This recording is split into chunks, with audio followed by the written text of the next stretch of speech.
So hello friend, कैसे हैं आप लोग। सो फ्रेंड्स, मैं अपने चैनल पर आप लोगों को दोबारा स्वागत करता हूं। सो फ्रेंड्स, चलिए हमारा जो ये पार्ट वाला 4 वाला वीडियो है इसे शुरू करते हैं।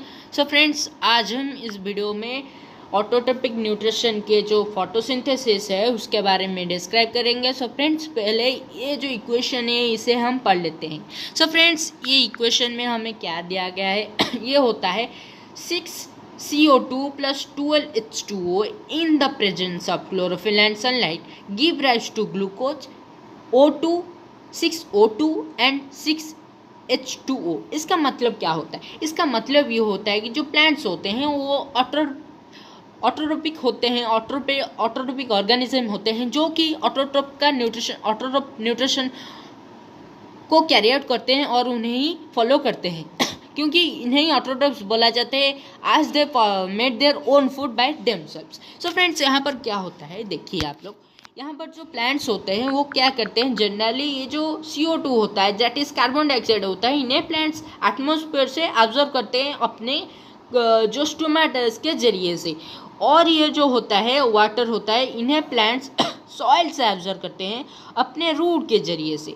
ओके फ्रेंड्स, सो ये जो होता है क्लोरोफिल होता है, ये प्लांट्स के लीव्स में ही प्रेजेंट होता है जो कि ग्रीन पिगमेंट से। और ये जो सनलाइट होता है इन्हें प्लांट्स को सन से ऑब्जर्व करना पड़ता है इसी क्लोरोफिल और स्टोमेटा के जरिए से। सो फ्रेंड्स, इसके बाद क्या होता है, इसके बाद ये जो ग्लूकोज और 6O2 और 6H2O का फॉर्मेशन होता है। आखिर ग्लूकोज होता है उनका स्टोर फॉर्म ऑफ फूड होता है, और ये जो होता है 6O2 होता है उनका जो ऑक्सीजन होता है, ये एक्चुअली बाय प्रोडक्ट होता है प्लांट के लिए। ये प्लांट के लिए ज़रूरत नहीं होता है। ये जो होता है 6O2 होता है ये उनके लिए बाय प्रोडक्ट होता है। और यहाँ पर ये आप देख लीजिए, ये जो 6H2 होता है वाटर होता है, ये ट्रांसपिरेशन के थ्रू ही निकल जाता है। और यहाँ पर आप देख सकते हैं इसके बाद वाले प्रोसेस में दिया गया है कि let us now see what activity happens during the process of photosynthesis। हम लोगों ने यहाँ पर देख लिया कुछ कि फोटोसिंथेसिस के प्रोसेस में कौन कौन से सब्सटेंस ऑब्जर्व होते हैं और कौन सब्सटेंस का क्रिएशन होता है। यही सब्सटेंस होते हैं, ग्लूकोज होते हैं और 6O2 होते हैं जो कि बाई प्रोडक्ट्स होते हैं। और ये जो वाटर होते हैं ये भी एक तरफ से बाई प्रोडक्ट्स हो सकता है जो कि ट्रांसपिरेशन के प्रोसेस के थ्रू ही निकल जा सकता है। और फ्रेंड्स, हम अभी फिर से आगे बढ़ते हैं यहाँ पर। तो फ्रेंड्स, यहाँ पर दिया गया है the following events occur during this process. ये जो इवेंट्स होते हैं 1, 2, 3, ये जो 3 इवेंट्स होते हैं यही फोटोसिंथेसिस के प्रोसेस के टाइम पर ही चलते हैं। तो फ्रेंड्स, फिर से हम आगे बढ़ते हैं। यहाँ पर दिया गया है कि आप देख सकते हैं ये जो observation of light energy by chlorophyll, ये जो लाइट एनर्जी होता है ये क्लोरोफिल के जरिए से ही, जो प्लांट्स में जो क्लोरोफिल प्रेजेंट होता है उसी के जरिए से ही ऑब्जर्व होता है। और ये जो लाइट एनर्जी इसी क्लोरोफिल के लिए ही ऑब्जर्व होता है। किससे ऑब्जर्व होता है? ये सन से ऑब्जर्व होता है। और हम फिर से आगे बढ़ते हैं फ्रेंड्स। यहाँ पर जो conservation of light energy to chemical energy, conversion of light energy to chemical energy and splitting of water molecules into hydrogen and oxygen। ये क्या होता है यहाँ पर? ये जो लाइट एनर्जी होता है इसके जरिए से क्या होता है, जो वाटर मॉलिक्यूल्स होता है ये स्प्लिट हो जाते हैं, मीन्स डिफरेंस हो जाते हैं, अलग हो जाते हैं। एक्चुअली ये जो हाइड्रोजन होते हैं और ऑक्सीजन होते हैं ये स्प्लिट हो जाते हैं, मीन्स डिफरेंस हो जाते हैं। इनमें एक यहाँ पर एक आ जाता है और ये जो हाइड्रोजन एंड ऑक्सीजन होता है ये डिफरेंस हो जाते हैं। तो फ्रेंड्स, आगे बढ़ते हैं फिर से हम।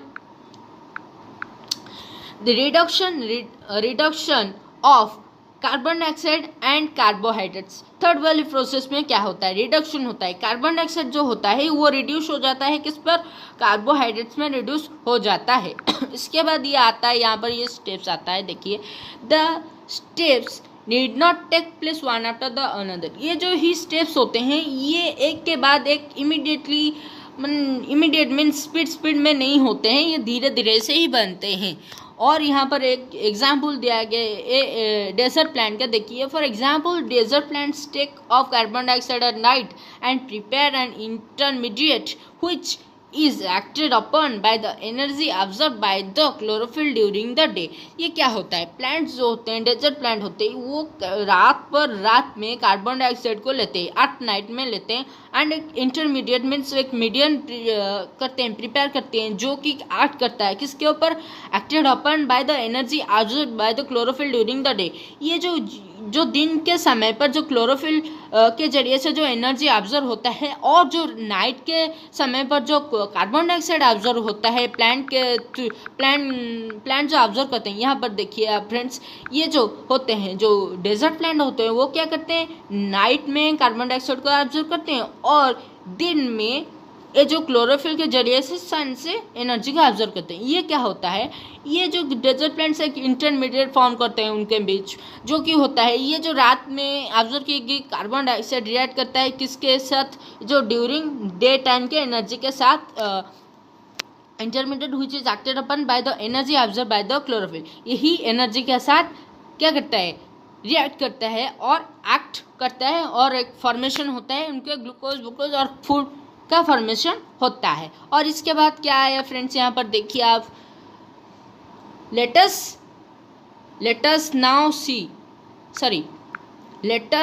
see how each of the components of the above reaction are necessary for the photosynthesis। यहाँ पर ये बताया गया है कि ये जो एक जो प्रोसेसेस होते हैं वो कैसे नेसेसरी हैं, किस तरीके से नेसेसरी हैं जो फोटोसिंथेसिस के लिए, जो कंपोनेंट्स रह गए ऊपर जो हमने डिस्क्राइब कर लिया वो कंपोनेंट्स किससे नेसेसरी हैं फोटोसिंथेसिस के लिए। सो फ्रेंड्स यहाँ पर आप देखिए, if you carefully observe the cross section of leaf, अगर हम एक पत्ते का जो क्रॉस सेक्शन होता है उसे हम अगर एक माइक्रोस्कोप के अंदर दिखेंगे तो हमें क्या दिखेगा, हम दिखेंगे जो फिगर, चलिए हम अभी फिगर 6.1 को देखते हैं ताकि हम इस डिस्क्रिप्शन को अच्छी तरीके से समझ सके। सो फ्रेंड्स चलिए हम आगे बढ़ते हैं।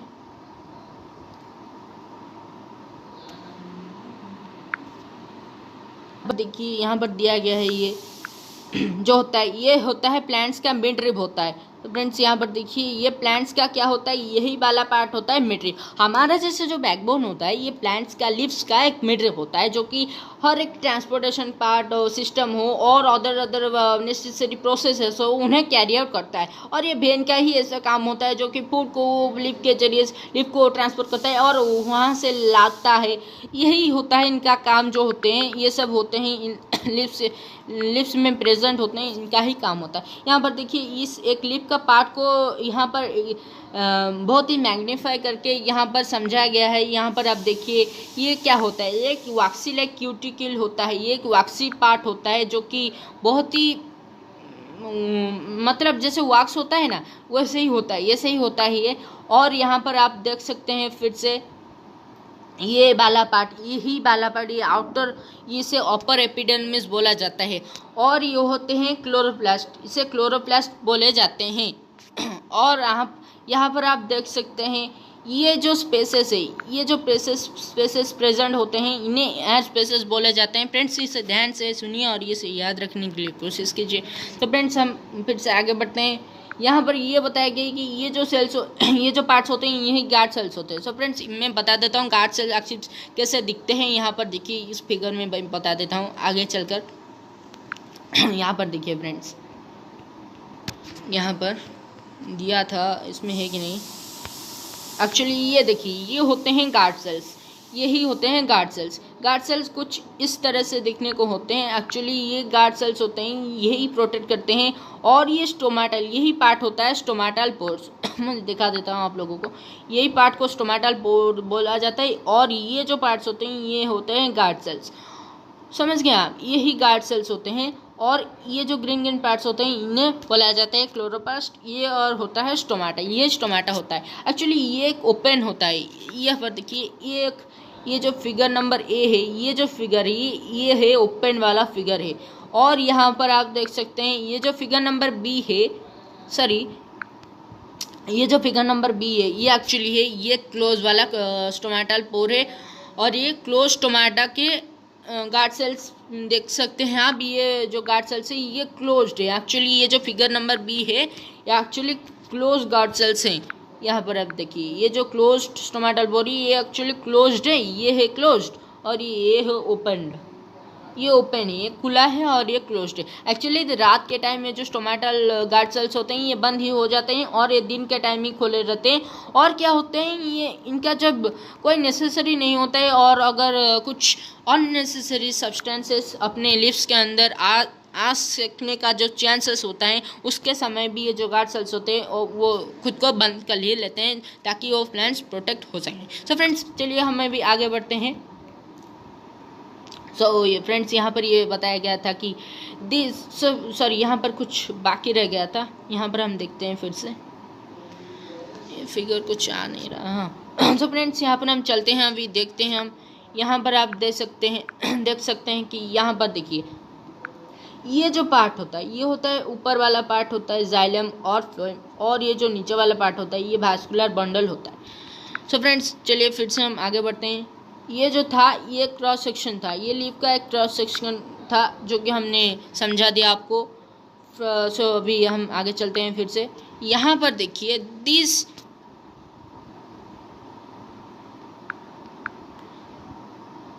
You will notice that some cells contain green dots. हमने जो देखा वहाँ पर जो माइक्रोस्कोप के अंडर जो फिगर दिया गया था, जो ग्रीन लीफ का, ये जो ग्रीन लीफ का था, ये जो फिगर था एक क्रॉस सेक्शन ऑफ लीफ था जो कि एक माइक्रोस्कोप के अंडर था, इसे हमने देख लिया था और ये बहुत ही मैग्नीफाइड था और मैंने इसको आप लोगों को समझा दिया है। तो फिर हम आगे बढ़ते हैं। This green dots are called cell organelle. ये जो ग्रीन डॉट्स वहाँ पर थे इन्हें सेल ऑर्गेनेल्स होते हैं और इन्हें क्लोरोप्लास्ट बोला जाता है। The cell organelles are called as chloroplast, और ये क्लोरोप्लास्ट के अंदर ही क्लोरोफिल प्रेजेंट होते हैं। मैं आप लोगों को फिर से ये बता देता हूँ, क्लोरोफिल एक्चुअली क्लोरोप्लास्ट के अंदर प्रेजेंट होते हैं और दिस ग्रीन डॉट्स, ये जो ग्रीन डॉट्स होते हैं उन्हें सेल ऑर्गेनेल्स बोला जाता है और यही सेल ऑर्गेनेल्स क्लोरोप्लास्ट भी बोला जाता है इन्हें, और ये क्लोरोप्लास्ट के अंदर ही होते हैं chlorophyll.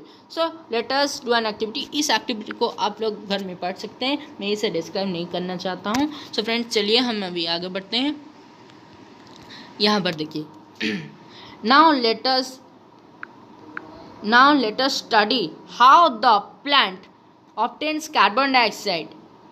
Now let us study how the plants obtain carbon dioxide. Actually ये जो प्लांट्स होते हैं ये कार्बन डाइऑक्साइड को कैसे लेते हैं, यहाँ पर देखिए दिया गया है कि in class IX we have talked about stomata. हमने जो क्लास अपने 9th पर पढ़ लिया था स्टोमाटा के बारे में बहुत सारे स्टडीज़ कर लिए थे। Which are tiny pores present on the surface of the leaves. Actually ये जो स्टोमाटा ही होते हैं वो टाइनी पोर्स होते हैं जो कि लीव्स में होते हैं, जो कि एक्सचेंज ऑफ गैसेस और ट्रांसपिरेशन के प्रोसेस पर हेल्प करते हैं। Massive amount of gases exchange takes place in the leaves through these tiny pores for the purpose of photosynthesis। मैंने जैसे आप लोगों को बता दिया था कि ये जो मैसिव अमाउंट ऑफ होता है जैसे कि जो गैसियस एक्सचेंज होते हैं इसी स्टोमाटा के जरिए से ये बनते हैं। और but it is important to note here that the exchange of gases occurs across the surface of the stems, roots, leaves as well। ये जो होते हैं एक्सचेंज ऑफ गैसेस यही केवल ये जो होते हैं लीव्स पर नहीं होते बल्कि वो स्टेम्स पर भी होते हैं। यहाँ पर चीज़ आप नोटिस कर लीजिए, मैं लिख लेता हूँ यहाँ पर लेंटिकल्स, LENTICLES। लेंटिकल्स होता है वो चीज़ होते हैं जो कि स्टेम्स पर होते हैं, छोटे छोटे स्पोर्ट्स लाइक पोर्शंस होते हैं। आप देख सकते हैं अपने रेफरेंस, कौन से रेफरेंस बुक में हो सकते हैं वो फिगर जो कि वो स्टेम्स में होते हैं और एक्सचेंज ऑफ गैस में हेल्प करते हैं। और रूट्स में भी वैसे हेलिक्स स्ट्रक्चर्स हो सकते हैं जो कि हेल्प कर सकते हैं जो कि एक्सचेंज ऑफ गैसेस। और तो लीव्स में आपको पता होगा जो कि स्टोमाटा ही हेल्प करती है। तो फ्रेंड्स चलिए हम आगे बढ़ते हैं। Since large amount of water can also be lost through the stomata, जो कि ऐसे large amount of water can be, जैसे मैंने बता दिया कि जो कि ट्रांसपिरेशन प्रोसेस होता है उस प्रोसेस से लीव्स जो स्टोमाटा के जरिए से बहुत सारे वाटर का लॉस भी हो सकता है जो कि प्लांट के लिए फ़ायदेमंद होता है, क्योंकि यही जो ट्रांसपिरेशन के लिए जो वाटर होता है वो एक्सेस होता है और वो एक अननेसेसरी प्रोडक्ट होता है प्लांट्स के लिए। The plant closes these pores when it does not need carbon dioxide for photosynthesis। मैंने जैसे बता लिया था आपको जैसे कि प्लांट्स का कोई काम नहीं होगा जब which time the plants do not have any work at the photosynthesis or any other processes at the time the plants close their stomata। ये वैसे ही होता है जब प्लांट्स अपने स्टोमाटा की गार्ड सेल्स को बंद कर लेते हैं। और यहाँ पर आगे दिया गया है कि the opening and closing of the pore, sorry friends, the opening and closing of the pour is a function of the guard cells. ये जो होता है ओपनिंग और क्लोजिंग ऑफ जो फंक्शंस होते हैं ये गार्ड सेल्स का ही फंक्शन बनता है। और ये जो guard cells swell when water flows into it, ये जो गार्ड सेल्स होते हैं ये बंद हो जाता है ऑटोमेटिकली जबकि वाटर इनमें एंटर करता है बाहर से, causing the stomatal pore to open. Similarly, the pore closes if the guard cells shrink. अगर ये जो गार्ड सेल होता है जो श्रिंक हो जाते हैं सो पोर ये जो होते हैं वो क्लोज हो जाते हैं। ये जो गार्ड सेल होते हैं तो guard cell swell when water flows into them, जब वाटर उनमें फ्लो होता है वो लोग क्या करते हैं वो स्वेल हो जाते हैं जब उनमें वाटर जाता है, causing the stomatal pore to open, वो ओपन कर देते हैं। सॉरी यहाँ पर मैंने जो बता लिया आप लोगों को वो गलत था, सॉरी। ये जो गार्ड सेल होते हैं वो जब उनमें वाटर एंटर करता है वो स्वेल हो जाते हैं जो कि जो स्टोमेटल पोर को ओपन कर लेता है। Similarly pore closes when the if the guard cell shrink, अगर ये जो गार्ड सेल होता है वो अगर श्रिंक कर लिया तो ये जो पोर होता है वो क्लोज हो जाता है। तो फ्रेंड्स आगे बढ़ते हैं। Based on the activity, sorry ये जो एक्टिविटी है मैं इसे नहीं बताऊंगा, आप लोग इसे घर में पढ़ सकते हैं। सो फ्रेंड्स चलिए हम इसे नेक्स्ट पारा को बढ़ते हैं। तो फ्रेंड्स यहाँ पर बताया गया है कि so far we have talked about how autotrophs meet their energy requirement. जैसे कि हमने बात कर लिया था ऑटोट्रॉप अपनी एनर्जी रिक्वायरमेंट को कैसे फुलफिल करते हैं, इसे हमने पढ़ लिया था। सो फ्रेंड्स बट यहाँ पर बताया गया कि but these only did other raw materials for building of their body, but they also need other raw material for building of their body। इसके साथ साथ ये जो रॉ मटेरियल्स के लिए जो फूड प्रिपेयर करते हैं इसके साथ साथ भी वो अदर रॉ मटेरियल्स को नीड करते हैं ताकि वो अपने शरीर को अच्छी तरीके से बना सकें। When water used for photosynthesis is taken up from the soil by the roots in terrestrial plants, ये जो टेरेस्ट्रियल प्लांट्स होते हैं जो ज़मीन पर जो प्लांट्स होते हैं उनके उस प्लांट्स में जो रूट्स होते हैं वही वो जो प्लांट वाटर को सॉइल से लेते हैं। और जो other materials like nitrogen phosphorus iron magnesium are taken out from the soil. यही जो होता है नाइट्रोजन जैसे होता है, फॉस्फोरस होता है, आयरन होता है, मैग्नीशियम भी होता है, वही वो चीज़ भी सॉइल से ही जाता है। Nitrogen is an essential element used in the synthesis of protein and other components. ये जो नाइट्रोजन होता है वो एक एसेंशियल एलिमेंट होता है जो कि यूज होता है synthesis of protein and other components के लिए, और जो सिंथेसिस ऑफ प्रोटीन होता है उसके लिए यूज होता है। नेक्स्ट आता है फ्रेंड्स आप देख सकते हैं this is taken of in the form of inorganic nitrates और नाइट्रेट्स। यही जो होता है जो सिंथेसिस ऑफ प्रोटीन के लिए जो नाइट्रोजन लेते हैं हम तो प्लांट्स लेते हैं जो नाइट्रोजन, इसी को ये किस तरीके से जाता है, ये एक नाइट्रेट्स के तरीके से जाता है। ये these are taken up in the form of inorganic substances जो नाइट्रेट्स और नाइट्रेट्स, यही जो नाइट्रोजन होता है एक इसी तरीके से ही जाता है प्लांट्स के अंदर। इसके बाद आता है और it is taken up as organic compounds which have been prepared by bacteria from atmospheric nitrogen. और ये क्या होता है, ये जो होता है ऑर्गेनिक इनऑर्गेनिक कंपाउंड्स होता है ये कैसे टेकअप होता है, take up as organic compounds which has been used और prepared by bacteria from the atmospheric nitrogen. ये जो हमने जैसे 9th क्लास में पढ़ रखा था कि नाइट्रोजन फिक्सेशन कैसा होता है, वैसे ही जो यहाँ पर जाएगी और it is taken up as organic compounds which have been prepared by the bacteria from the atmospheric nitrogen. ये जो नाइट्रोजन एटमॉस्फेरिक फिक्सेशन में जो हेल्प करते हैं बैक्टीरिया, इसी के तरीके से जो ऑर्गेनिक कंपाउंड्स बन जाते हैं उसके तरीके से भी ये जो सब्सटेंसेस होते हैं नेसेसरी वो भी कैरिड आउट होते हैं। सो फ्रेंड्स इतना तक था हमारा आज का वीडियो। सो फ्रेंड्स अगले जो हेटेरोटॉपिक न्यूट्रिशन है हम इसे बाद वाली वीडियो में पढ़ेंगे। तो फ्रेंड्स अगर ये वीडियो आपको अच्छा लगा हो तो इसे लाइक कीजिए और हमारे चैनल को सब्सक्राइब कीजिए और इसे शेयर कीजिए। तो friends thank you for watching this video.